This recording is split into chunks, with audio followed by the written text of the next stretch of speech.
أهلا وسهلا بكم، مرحبا بكم معايا في هذا الفيديو. نتمنى تكونوا بخير وعلى خير وفي صحة جيدة. مبروك علينا هاد الشتيوة ومبروك عليكم تنتوما. نتمنى إن شاء الله يا رب العالمين تكون هاد الشتيوة فالخير علينا وعلى بلادنا إن شاء الله يا رب العالمين. كي دايرين؟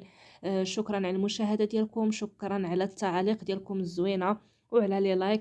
نتمنى انكم تزيدوا اللي كيدخل كيشوف الفيديو ديروا لنا واحد ابوني، راكم كتنساو الاشتراك.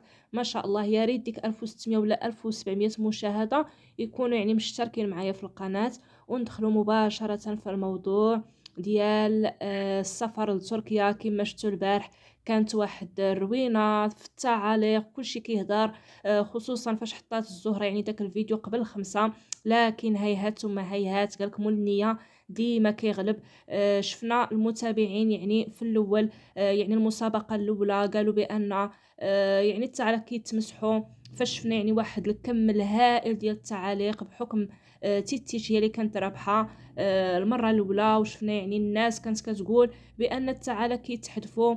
المتابعين يعني في الخاص كيتواصلوا مع الحسن. لكن في هذه المسابقه هذه رغم ان في المسابقه الاولى شفنا ان تيتيش هي اللي كانت تفوقات على رشيده وعلى حفصه، لكن الناس يعني ما كانوش راضيين على داك التصويت. كاينه فري يعني الناس اللي تعاطفوا مع تيتيش بحكم انها تحقرات في المسابقه الاولى بخصوص عصير الصابون، وكاين او ايضا يعني اللي جمعها بحكم انها ما سافراتش ودوزات يعني واحد العام اللي هو قاسح بحكم يعني ولدات، وفي نفس الوقت يعني دات من مراحل اللي هي شويه صعيبه، ما سافرت ما حتى شي حاجه، مرض باها راكم شفتوا.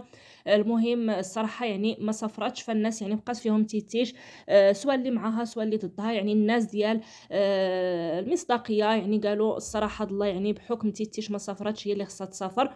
وكاينين الناس عاوتاني اللي تعاطفوا مع حفصه بحكم انها يعني ما كتخرجش بزاف، وبغاوها انها تمشي لتركيا، بغاوها المهم دير هاد التجربه هادي. يعني كل واحد والراي ديالو وكل واحد يعني وشنو فاش كيشوف. اما رشيده يعني واخا الناس كومونطاو واخا يعني خلاو لها التعاليق، فهي يعني من الاول كتقول بان يعني تركيا ما غاديش نمشي لها، عكس يعني حفصه اللي واخا صوتوا عليها الناس ولا ما غيصوتوش هي ما قالتش. يعني في الاول قالت بان لا ربحت انا علاش لا، اللي ما غاديش نمشي ونقاد حتى انا. يعني هكا يعني واحد الحاجه اللي نتوما دائما كتقولوها ليا، هو المشكل ديال الابتسامه ديالها، الضحكه ديالها، بحكم انها يعني عندها داك الفك ديال الفم الفوقاني يعني خارج.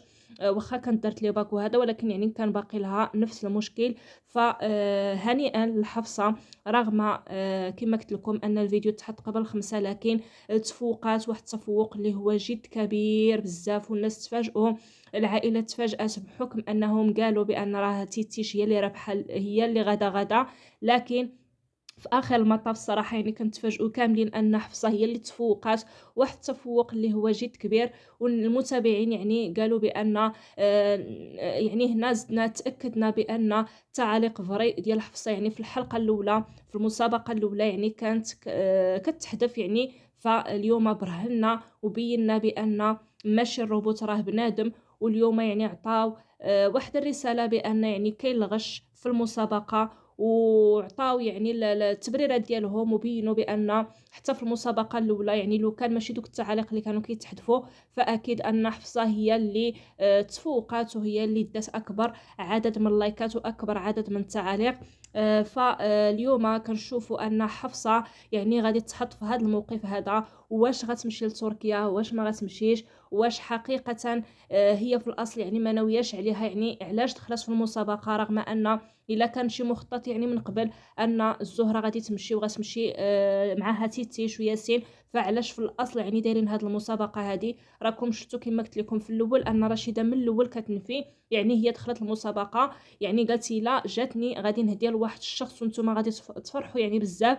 انا كنت كنقول يعني ربما هدى، ولكن ما عرفتش. ولكن المهم بعدا هي راه جات نيشان. فالفيديو اليوم ديال محبوبه شفنا ان الحسن يعني فرحان وكيقول واقيلا حتى انا نقدر نمشي. قال له يعني محسن علاش الليله جاتكم، علاش لي ما تمشيو، شكون غير تمشيو. انتقات حفصه قالت لها نشوفوا، قالت لي زعما هكا يعني نقدروا نشوفوا الا كتب لينا علاش لا. يعني هذا الشيء هذا ما كانوش مخططين ليه بان 100% هاد القرعه هذه اولاد المسابقه هذه عفوا الا نجحت حفصه يعني راه راسمين واحد المخطط قدامهم بان غادي تمشي.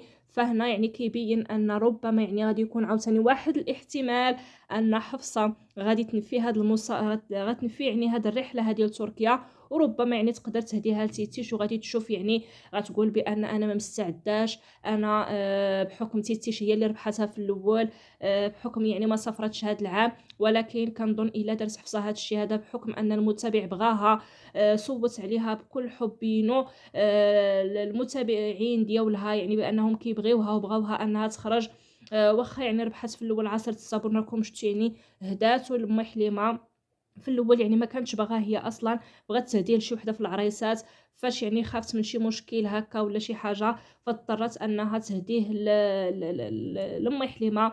فكنشوفوا عاوتاني اليوم انها هي لا ربحت السفر لتركيا، خلاص هي الفائزه، ولكن ردة الفعل ديالها شنو غادي يكون؟ كنظن انها اصلا من سبع المستحيلات تمشي، هذا الراي ديالي، كنقول محال واش تمشي. غادي تقول دوك الفلوس غادي نخسر في تركيا، غادي نعطيهم للحسن نديرو بهم لدوير الزمان، راكم عارفين ولينا حافظين يعني العقليه ديال حفصه مع الحسن.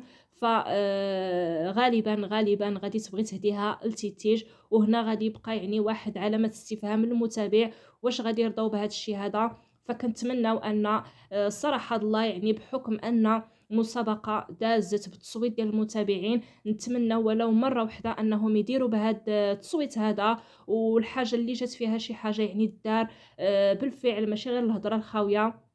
راكم شفتوا يعني المتابع دار كل ما في جهدو، عطى من وقته، كاين ما شاء الله الناس يعني كل ساعه كتصوت، كل ساعه من هذا التليفون من هنا من هنا التعاليق، حدث ولا حرج. فكنتمناو ان يعني باش تكون واحد المصداقيه في القناه، ويكون يعني كل شيء هو هذاك، نتمنى ولو مره في حياتهم يطبقوا هذا الشيء هذا، يعني باش تكون واحد العبره من قناه محبوبه يعني المتابعين الصراحه، بحكم ان حفصه حنا يعني سواسيه مع البنات صراحه الله، انا ماشي مع تيتيش ولا مع رشيده ولا مع حفصه، ولكن كنشوفوا ان الحاجه اللي خصها تكون بحكم ان المسابقه داتها حفصه هي اللي فازت، كنتمناو ان هذا الشيء هذا يتحقق، لان غادي تخلي واحد الحاجه في التاريخ اللي ما عمرها ما غادي تنسى، خصوصا فاش غنشوفوا حفصه والحسن يعني كما معروفين زقرامين كيجمعوا الفلوس، بما انهم ربحوا هذه المسابقه هذه، فكنتمناو انهم يديروا بها ويحققوا هذا الحلم هذا المتابعين،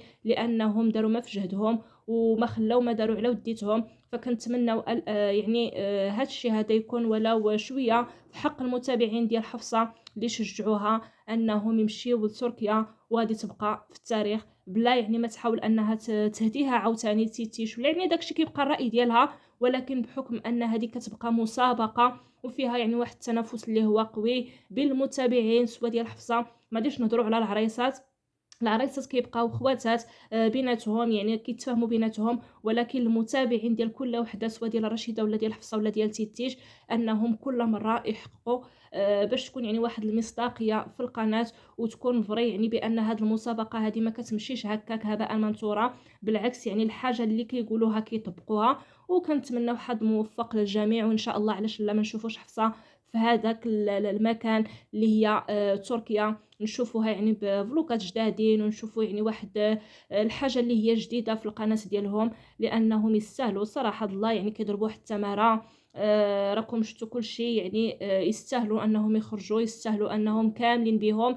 وبزاف ديال المتابعين واحد النقطه ان الزهره كيما كيعاتبوها كيقولوا يعني من الاحسن انك تدي حفصه وتيتيش ما تخسري لهمش الخواطر نهائيا، وعلاش لا الا كان هذا الشيء هذا، خصوصا ان رشيده ربحت 5000 درهم، علاش لا يعني ما تديش حفصه وما تديش تيتيش، لانهم يستاهلوا، راه كيضربوا واحد التماره حتى في القناه ديال الزهره.